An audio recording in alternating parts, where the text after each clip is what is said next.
How does sound affect learning in digital environments? Sound includes narration, music, and sound effects. The term working memory capacity will come up many times in this presentation. It represents a limited amount of memory space the brain has to store information temporarily.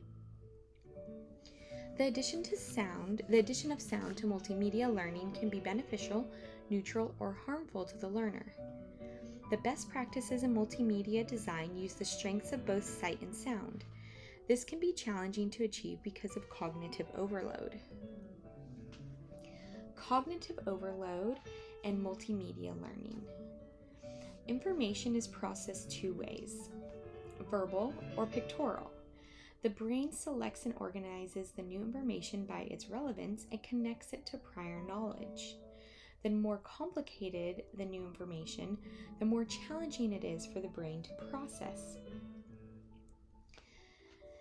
There's a great graphic that I found in one of the articles that compared working memory capacity and total cognitive load.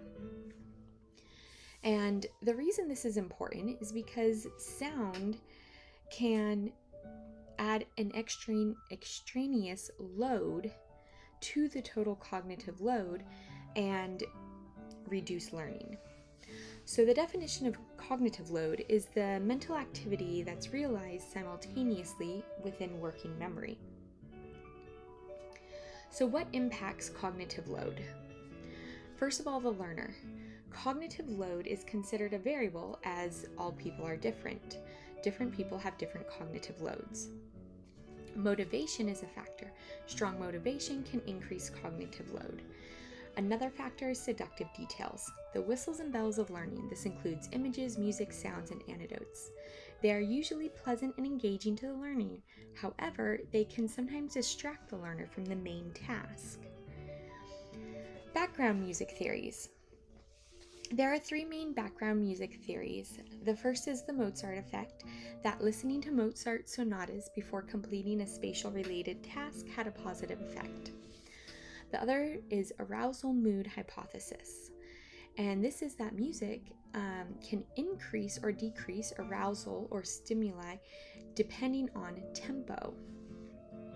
The last one is seductive detail effect, and that is that background music can be a burden on working memory because it distracts the learner from the main task because the background music is unrelated to the main task.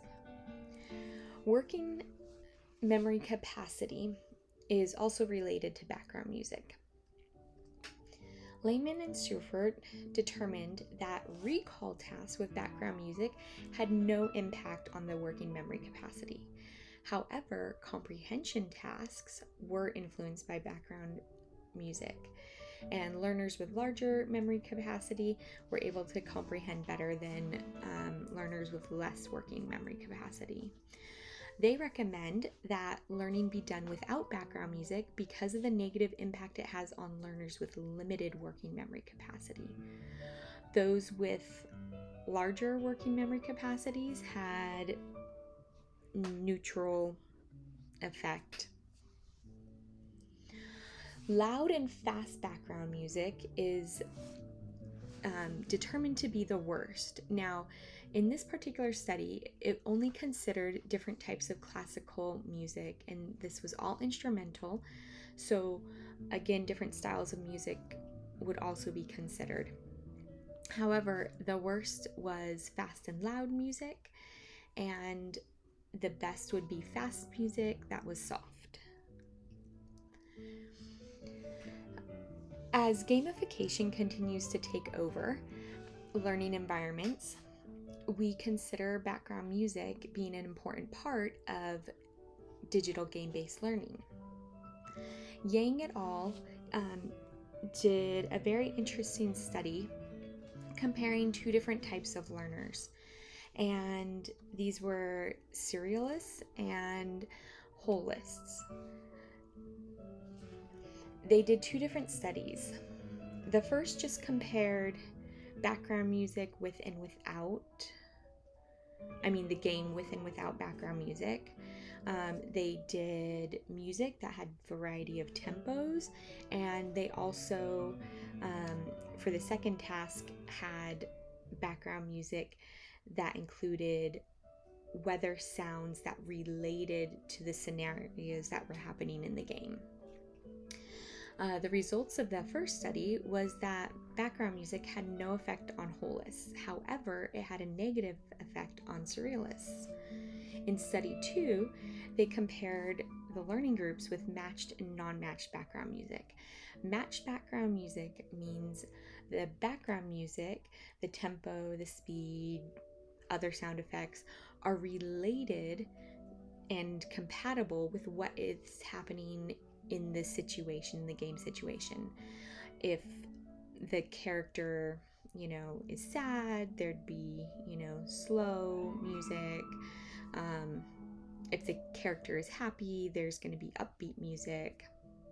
So that would be considered matching background music.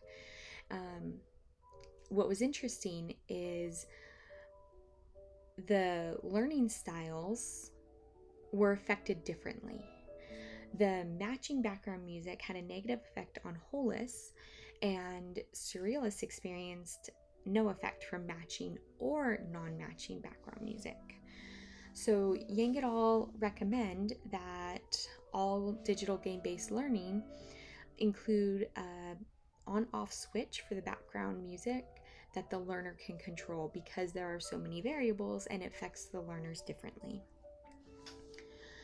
So there's another study done in 2015, and this one was very interesting because there was a strong correlation, or effect, I should say, of games with voiceovers from non-player characters